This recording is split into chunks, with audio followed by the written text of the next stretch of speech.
Hi guys, it's Maddie. I'm here with Carolina. She volunteered to be my patient for my injection site checkoff.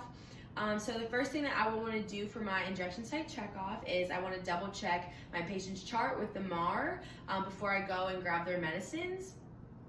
I would also, before entering the patient's room, double check and make sure that I have the correct patient and the correct medicines as well. So I would knock on the door and allow myself to be invited into the patient's room. I would want to go in and introduce myself. So, hi there, I'm Maddie. I'm going to be your nurse today. Can I have your name and date of birth, please? Carolina, 3/15/85. And then I also want to double check that information along with the patient's MAR just to continuously check so I'm not administering the wrong meds to the wrong patient. After that, I would want to tell the patient why I'm there. So, Carolina, I'm here today because I'm going to be giving you your insulin injection as well as your antibiotics for your dog bite.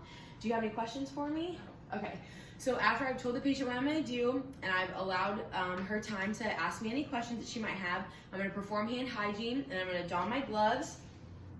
And the first injection that I'm going to give my patient is her intramuscular injection. So that's going to be her antibiotic for the dog bite. So the antibiotic that I'm giving her today, I'm going to use my little syringe right here. And I'm administering to her 0.5 milliliters of ceftriaxone. So the first thing I would want to do is double check with her, make sure she doesn't have any allergies. You don't have any allergies, correct? No. Okay, and I've also double checked that with the MAR. I'm going to fill up my syringe. The doctor's order was 0.5 milliliters, so I'm filling up with 0.5 milliliters of air first. Okay, and then I want to go back to my vial, insert the air into the top part of the vial first. And I want to let out all the air, turn it around. I know it's kind of hard to see, but then I want to pull down as slowly as possible, making sure I don't have any air in there. Down to 0.5, okay. And then I would also want to flick the needle, just tap it, make sure I don't have any air bubbles in there. And then I'm going to take my alcohol swab. I'm going to swab the area. Can you, thank you, pull that up for me, please. Where I want to place this injection is in the deltoid muscle. So I'm going to measure that by going 2 fingers below my patient's acromion process. So, which is right about here. I'm going to go 2 fingers below that, so I want to go right about there. If you can see that, right about here. Okay. Then what I want to do is take my alcohol swab, and I'm going to wipe from inside to outside on the patient's arm. I would then use the Z-Track method to pull the Sorry, it's okay. I'm not going to actually stick her. I'm going to use the Z-Track method with my hand to pull the patient's skin aside. That way I know that I'm getting it into her muscle. So what I'm going to do is take the back part of my hand, and I know it's kind of hard to see. I'm going to take the back part of my hand and pull the skin away from her injection site, okay? And then I'm going to hold the needle like a dart in my dominant hand, and at a 90-degree angle, I would inject the medicine into the patient. I would also want to make sure that it's stabilized on my patient's arm and slowly inject the meds. After that, I would want to move the needle and apply a Band-Aid if necessary, and put the little safety thing over my needle and dispose of it in the sharps container. The next injection, the only other injection I have left, is her subcutaneous injection. And this is going to be for her insulin. This is to lower her blood glucose. Carolina, with this medicine, if you feel any nausea, vomiting, or diarrhea, I want you to let me know because those are common side effects of this. So after I made the patient aware of that, the first medication that I want to mix in the syringe, this little syringe right here, I'm going to do, it calls for 15 units of NPH. So very similar to what I did in the intramuscular. I'm going to remove the cap of the needle. I'm going to go down, fill it with air first, 15 units of air. And then, once again, I'm going to inject the air into the vial.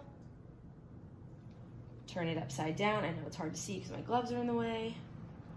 And then I'm going to have 15 units of NPH for my patient.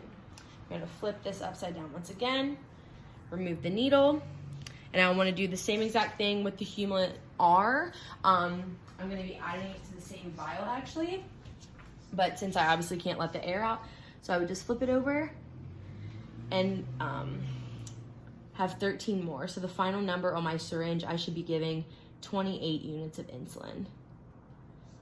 25, 28, okay.